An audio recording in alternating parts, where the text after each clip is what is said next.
सार्वजनिक high school Bagwada हूँ global साक्षी आप समक्ष प्रस्तुत करूँ छूँ एक पात्रीय अभिनय મને કોઈએ ન ઓળખી લેખન ડોક્ટર દિનેશ ઉપાધ્યાય દિગ્દર્શક અલ્પા નાયક હોળી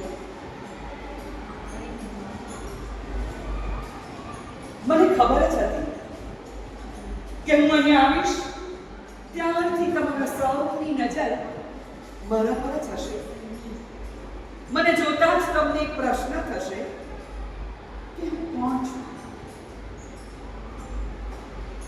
પણ માફ કરજો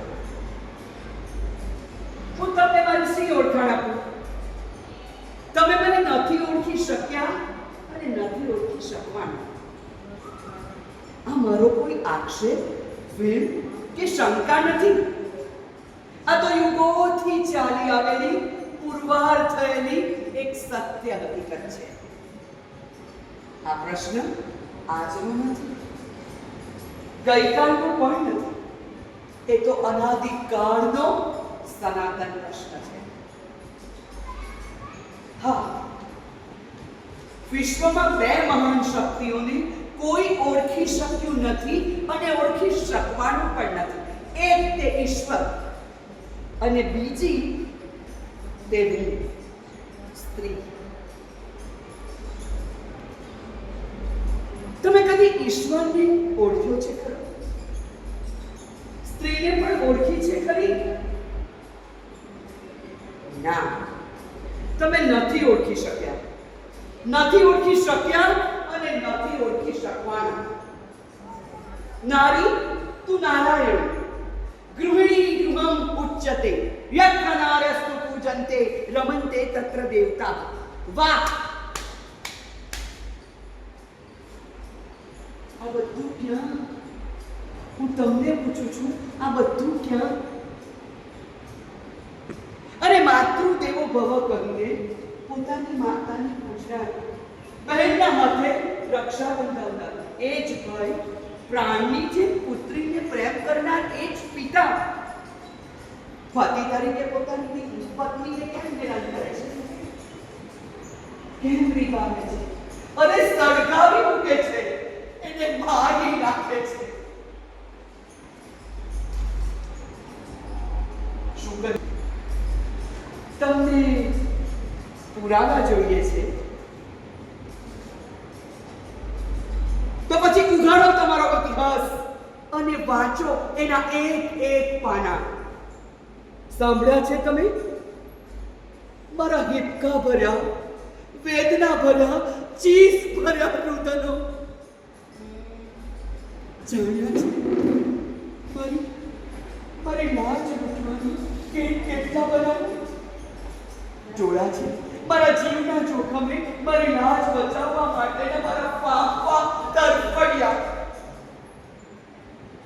એટલે જ કહું છું એટલે જ તમને પૂછવું પડશું કે તમારે આંખ છે કાન છે અને હૃદય જેવું કંઈક છે શું કહ્યું છે તો પછી જુઓ અને સાંભળો આ તમારો મારો ઇતિહાસ પછી આમાં હા હું જ સીતા રાજા રામની પત્ની સીતા એકદમ નમ્ર અવાજ યાદ કરો જરા યાદ કરો અશોક વાટિકામાં એકલી જજું અને છતાં મારી જ અગ્નિ પરીક્ષા મારો 100 વાંક મારો 100 ગુનો એ જ નહીં કે હું એક સ્ત્રી હતી નિર્જન વનમાં બાળકને જન્મ આપી ઉછેરવાનું પણ મારે જ અને આખરે ધરતીમાં સમાઈ જવાનું પણ મારે જ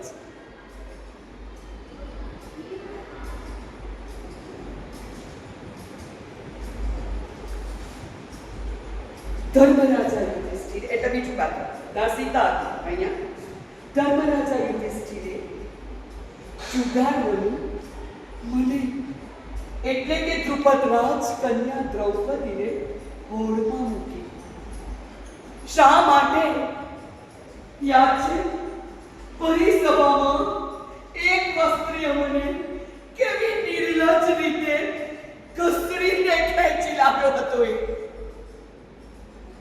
એની આંખ સામે નિર્વસ્ત્ર બનાવવા માટે મને કેટલી એની આંખ સામે નિર્વસ્ત્ર બનાવવા માટે મને કેટલી નિભાવી છે.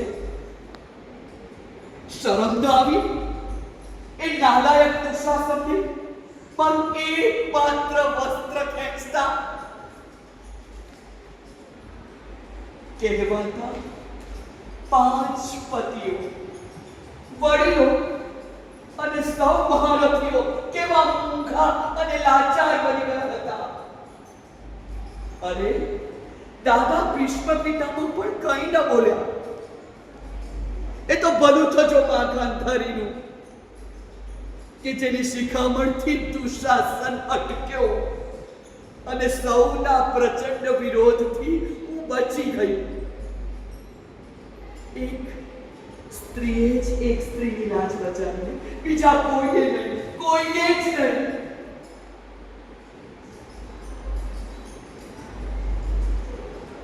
હા, કૃષ્ણ ભક્તિ કરનાર એ મેવાડની મીરાને શું મળ્યું? જેરજને અહીંયા સીતા, અહીંયા દ્રૌપદી અને વચ્ચે મીરા. કૃષ્ણ ભક્તિ કરનાર એ મેવાડની મીરાને શું મળ્યું? જેરજને. સત્યવાદી કેવડાવવા માટે રાજા હરિશ્ચંદ્રએ મને એટલે કે તારામતીને પુત્ર રોહિતના અગ્નિ સંસ્કાર માટે પૈસા માંગ્યા. ક્યાંથી લાવું પૈસા? મને વૈદર્ભી દમયંતી ઘોર અંધારી રાતે ભર જંગલમાં એકલી છોડીને નરડાઈ જતો રહ્યો. શા માટે? પતિવ્રતા અહલ્યાને ન ઓળખનાર પતિએ શું આપ્યું? શાપ. પથ્થર હૃદયના પુરુષે એની સ્ત્રીને જ પથ્થર બનાવી દીધી. મને શું નથી બનાવી તમે? મને શું નથી બનાવી તમે? જવા દો એ બધી વાત.